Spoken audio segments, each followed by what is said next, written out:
আমরা আলোর অভিযাত্রিক দল, কোনো বাধা শঙ্কায় নই দুর্বল। সত্যের সংগ্রামে নিবেদিত প্রাণ, শাশ্বত বিজয়ের পথে অবিচল। আমরা আলোর অভিযাত্রিক দল, কোনো বাধা শঙ্কায় নই দুর্বল।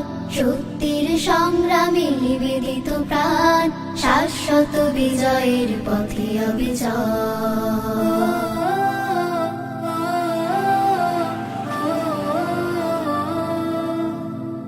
আমাদের কাজ হলো আল্লাহর কাজ, রাসূলের পথে গড়া স্বর্ণালী রাজ। আমাদের কাজ হলো আল্লাহর কাজ, রাসূলের পথে গড়া স্বর্ণালী রাজ। এই কাজে নেই তাই বিরতি বিরাম, এই কাজে নেই তাই বিরতি বিরাম। আগামীর